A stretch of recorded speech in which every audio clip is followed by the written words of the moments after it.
नमस्कार। आज म यहाँहरूको माझमा युग कवि सिद्धिचरण श्रेष्ठद्वारा लिखित मेरो प्रतिबिम्ब कविता लिएर उपस्थित भएको छु। सिद्धिचरण श्रेष्ठको जन्म विक्रम सम्वत 1969 साल जेठ 9 गते ओखलढुङ्गामा भएको थियो। कक्षा 8 सम्मको अध्ययन गरेका युग कवि सिद्धिचरण श्रेष्ठले नेपाली साहित्यका फाँटमा थुप्रै कविताहरू लेखेर ठूलो योगदान प्रदान गरेका थिए, जसमध्ये उनका कविता सङ्ग्रहहरू मेरो प्रतिबिम्ब 2021, कोपिला 2021, कुहिरो र घाम 2045, सिद्धिचरण श्रेष्ठका प्रतिनिधि कविता 2045, तिर्मिर तारा 2046, बाँचिरहेको आवाज 2046 रहेका छन्।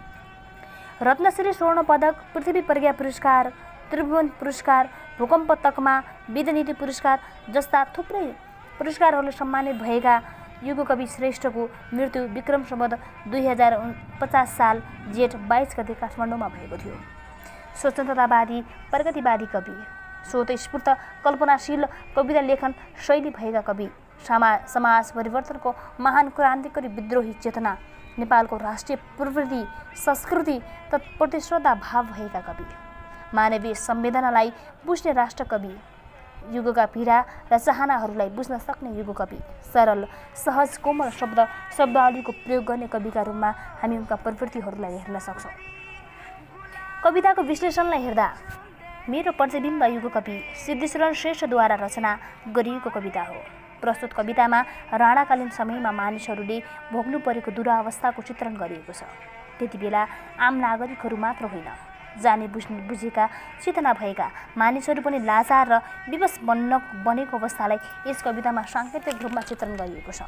मेरो विश्लेषण र प्रतिबिम्ब नाम दुई शब्दको मेलबाट बनेको यो कविताको शीर्षक सोझो नभई व्यङ्ग्यार्थक छ, जसले विषयवस्तुलाई व्यङ्ग्यार्थक रूपमा समेटेको छ। कविले यस कवितामा आफ्नो जीवनलाई विवश एवं निरीह एवं लाचार रूपमा वर्णन गरेका छन्। उनको प्रतिबिम्ब केही हारै चाहिँ, केही बिर्से चाहिँ बाटोमा आइरहेको छ।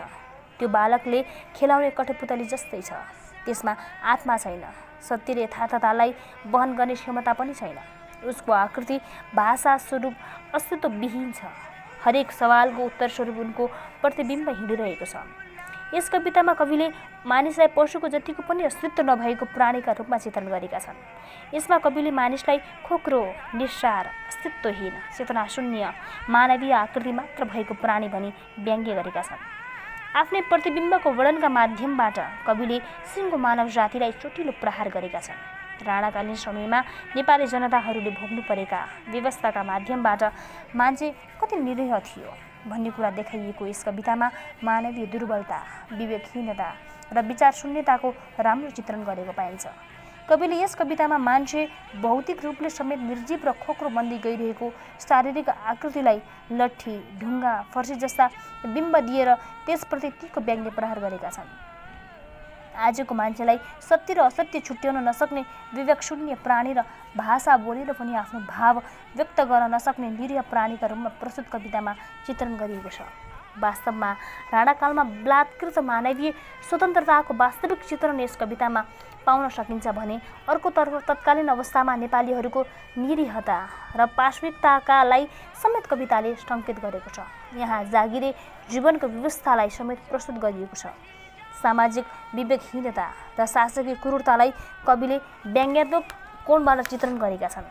मेरो प्रतिबिम्ब कवितामा कविको विसङ्गतिवादी दृष्टिकोण प्रस्तुत गरिएको छ। आफ्नो अस्तित्वलाई दृश्य र यान्त्रिक अस्तित्वहीन निरर्थक जीवनशैली बाँच्न तत्कालीन नेपालीहरूलाई लट्ठी, ढुङ्गा र फर्सी जस्ता निर्जीव वस्तुसँग तुलना गर्दै एउटा प्रतिबिम्बका रूपमा मात्र चित्रण गरिएको छ। कविले मानिसको जीवनलाई विवश, लाचार, निरीह भएको कुरा चित्रण गरेका छन्। केही हारे झैँ, केही दृश्य झैँ, बालकहरूले खेलाउने कठपुतली झैँ सत्य र यथार्थलाई चिन्न नसक्ने आकृति, भाव र चेतना शून्य भइरहेको उल्लेख गरेका छन्। त्यति बेलाको मानिसको जीवन पशुको जस्तै भएको, खोक्रो, निस्सार बनेको, लाचारी देखाउने अवस्थामा पुगेको तत्कालीन मानिसहरूलाई आफ्नो प्रतिबिम्ब हो, जसले नेपाली जनताको प्रतिनिधित्व गरेको छ भन्ने कुराको चित्रण गरेका छन्। आजको मान्छे सत्य र असत्य छुट्याउन नसक्ने, भाषा बहाएर पनि बोल्न नसक्ने, आफ्नो विचारलाई व्यक्त गर्न नसक्ने, प्राण भएर पनि विवेकशून्य भएको दयनीय अवस्थाको चित्रण प्रस्तुत कवितामा गरिएको छ। राणाकालमा नेपाली जनताहरू जुन प्रकारको जीवन बाँचिरहेका थिए त्यसको लाक्षणिक चित्र यस कवितामा चित्रित छ। एकातिर मानवीय स्वतन्त्रता अस्तित्वको हरण भएको र अर्कोतिर चेतना भएका मानिसहरू नै निरीह र लाचार भएर बाँचिरहेको अवस्था कवितामा चित्रण गरिएको छ। सामाजिक विवेकहीनता र राणाकालीन शासकीय क्रूरतालाई व्यञ्जनात्मक रूपमा मेरो प्रतिबिम्ब कविताले प्रस्तुत गरिएको छ, जसका माध्यमबाट मानवीय अस्मिता र स्वतन्त्रताको खोजी गरिएको छ। प्रस्तुत कविता प्रश्नोत्तर शैलीमा रचना गरिएको छ। पहिलो, दोस्रो र तेस्रो श्लोकमा सोधिएका प्रश्नको उत्तर अन्तिम श्लोकमा दिइएको छ। कविताका प्रत्येक पंक्तिमा 16-16वटा अक्षर संयोजन 8-8 अक्षरको विश्राम हुने गरी लय विधान गरिएको छ। यस कवितामा 20 पंक्ति र 4 श्लोकको संरचना रहेको छ। मको प्रयोग गरिएको यस कवितामा प्रथम पुरुषीय कथन ढाँचा रहेको छ। विभिन्न बिम्ब प्रतीक अलङ्कार तत्सम तद्भव आगन्तुक शब्दहरूको विशेष संयोजनका साथ सरल भाषा एवं सहज परिमार्जित शैलीको प्रस्तुत गरिएको छ, जसले गर्दा कविता उत्कृष्ट बन्न पुगेको छ।